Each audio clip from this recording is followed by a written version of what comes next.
Hey everybody, welcome back to Living in Charlotte. I'm Jason Rapoli, and along with Kristen Rapoli, we are Rapoli Real Estate.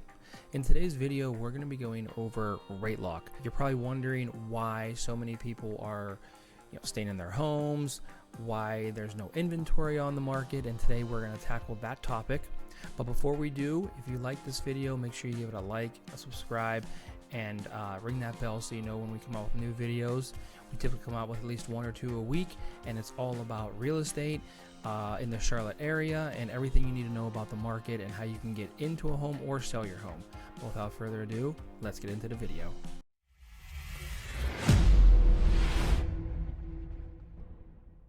Alright, so you're probably wondering, what is rate lock and what does it have to do with people selling or buying homes? So back in the year 2018, 2019, 2020, and I know a lot of us don't really want to remember 2020 for many different reasons, but we're not here to talk about that. We're here to talk about the interest rate.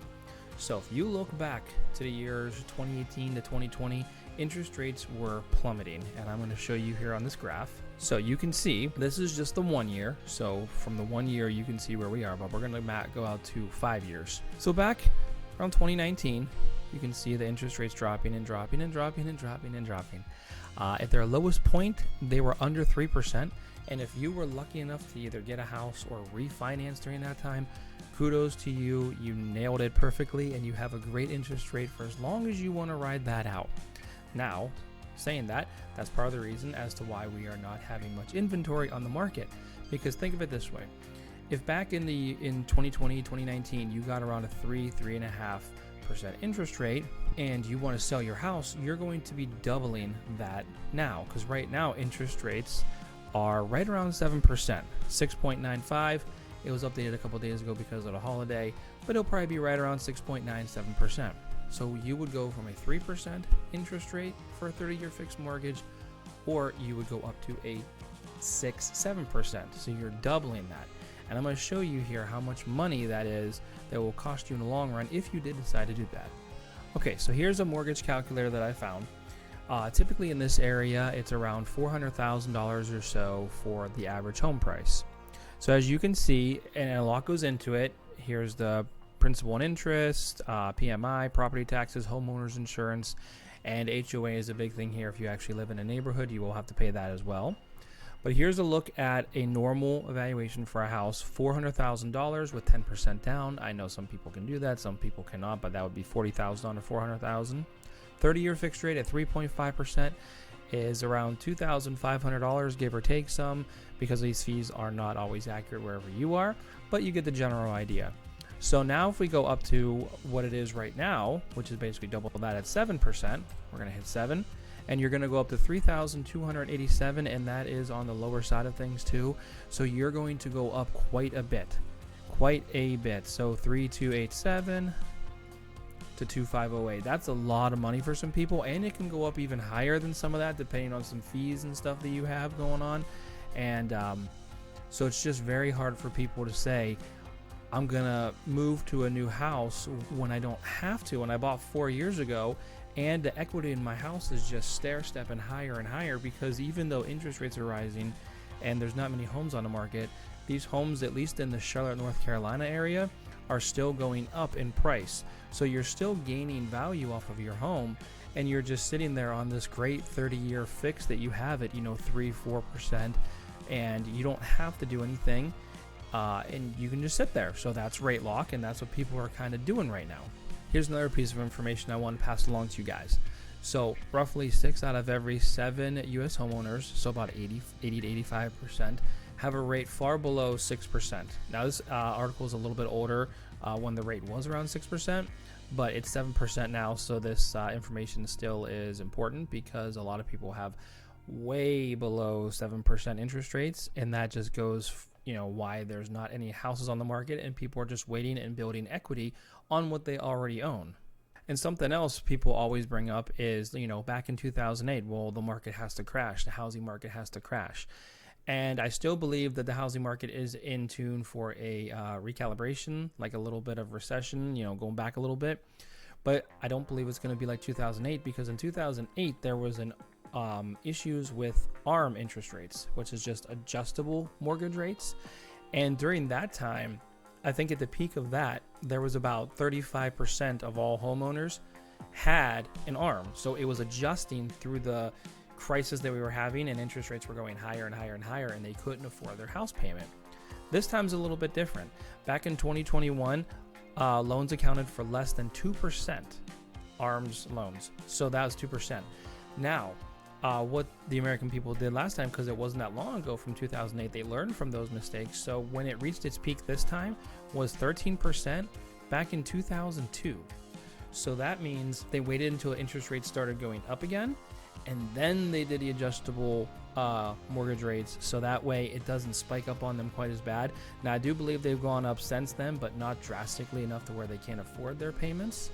And it's only a lower percentage of 13% compared to about 35% it was back then. And now we're going to look at the U.S. housing market. You can see home prices nationwide fell 3.1%, and the number of homes sold fell by almost 17%. And this is going into the spring and summer market, which is usually the busiest time for all of real estate and anything related to that. And we reach our peak usually around August, and then it starts slowing down once school time hits, and then going into the holidays, it's a little bit less and a little bit less. So as you can see, the median sales price is $420,000. It is going down slightly across the nation. Different areas where you live will be increasing or decreasing, but overall, it's down just a little bit. Number of houses sold, just like we talked about, really far down. I did do a couple different locations since we're in the Charlotte area. I did Charlotte, and I know Tampa, Florida, and all of Florida is booming. So you can see what it looks like there. Charlotte's average is 410. That's up year over year. And then Tampa, Florida is also up over that same time, but even larger than Charlotte is, because that's been one of the highest markets that we've seen out there. All right, and now let's look at the housing supply. Down 6.5% year over year, and that was low last year. So to be even lower this year is, once again, it's rate lock. It's those interest rates. People are building their equity without wanting to go anywhere because they're locked in at that sweet, sweet rate. Number of newly listed houses down year over year. Median days on market plus 14. It is creeping up, not drastically, but it is getting back to more normal. And then month of supply. But let me go back to this stat here. You can see back in 2020 even, we were up here around the 2 million, and then we dropped down severely. And then even the next summer, we still barely got up to, what is that, 1.6, 1.7. And then, since real estate is very seasonal and cyclical, it dropped down again during those holiday seasons, spiked back up. Once again, we got a little bit higher than last summer in the 2022 year, and then it went back down again. Now this time it didn't drop as low as in 2022, but it's not really creeping back up as quick either. We're going to see what the numbers for June bring, and we have been looking at them because at Reploy Real Estate we study those numbers like on a daily basis, and we're going to see a little bit of a pop. I don't think it's going to be enough for us to get up higher, at least in the Charlotte region, but that's how it looks here. We're gonna just have to wait and see, but it just doesn't look like there's many houses on the market, and it's gonna be quite a while before we start seeing that happening, and we're gonna get into that later on in the video as well. All right, quickly, we're gonna go over the U.S. housing demand. U.S. homes sold above list price, you can see dropping down. They just don't have as much power as they used to. If you're selling a home, you're still in that kind of weird phase where you want to make a lot of money, so you kind of price it a little bit high, but then you have to drop it, because if you don't drop it within that first week or two, you lose a lot of momentum and people aren't really looking at your houses. So you can see why that number is higher. Stay out of list price, you can see back over here we were well above 100%, 103% at times. That's crazy. You were getting well above there.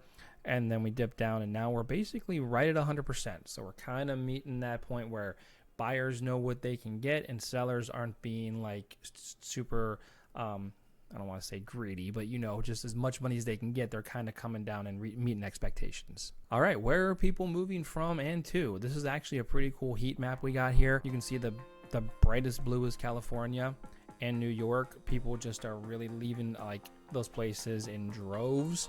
We've actually helped quite a few people from New York and a few people from California. The hottest one is Florida, still very hot. Prices are rising there rapidly. Florida is very desirable just because of the weather. Taxes, people just love it there, so that's big. Texas is also another big one. That's kind of like, it was more on the hot side, I think, the year before last. I think Austin, Texas was like in the top 5 for relocations. We're actually North Carolina, so we're still growing as well, right in the Charlotte area, and the Raleigh-Durham, which is just about 3 hours north of us, is also booming. But this is kind of a cool map, and you can see like where people are moving to and from. All right, and the last thing we're going to go over here before I wrap up the video is I just want to show you this. It was from Redfin. It says there are nearly 40% fewer homes for sale than pre-pandemic. So we're still not there. And we've already gone over those reasons as to why. Pre-pandemic, right around 2019, 2020, all those interest rates were super low. People and corporations were gobbling up those houses at cheap interest rates, and they really don't have a reason to sell them. Now, I am going to go over a few reasons why you might want to actually sell your house or need to sell your house. Number one would be like a life event. Something happened with your family, or you lost your job, you got a new job and need to relocate. Those are some of the things that you would actually need to move for. You might have lost your job and you might have to downsize. Your family might be growing, so you might have to upsize. Those are some of the things that you just have to come to grips with and make it work during this time. I know some people are talking about interest rates coming down to around 6 or 5%, perhaps by the end of the year or maybe within a year.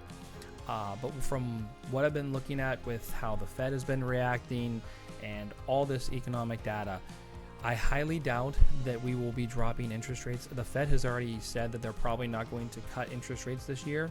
They just paused interest rates to evaluate some of the data that they're still coming in with. So they paused interest rates. That doesn't mean interest rates are going to go down. Interest rates are probably going to stay where they are for the foreseeable future. I think within the next 6 months, it's going to still be between 6.5–7%.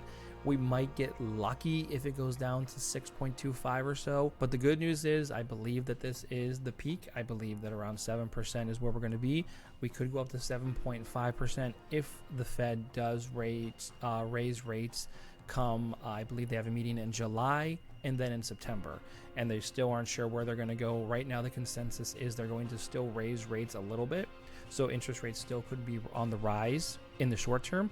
But long term, if you have something now or you need something, you're just going to have to make do with what we have, and then hopefully over the next 2 years I believe we can get back down to the 5 and the 4.5 and possibly the 4s, but that's a little bit of a stretch. That might be 2 years out or so for 4. All right, that's all I got for this video. I hope you guys found it very informative, and I hope you learned something today. If you have any questions, go ahead and leave them in the comments. You guys can reach out to us via email, text, whatever you want to do. And don't forget to like and subscribe to the channel, and I'll see you guys in the next one.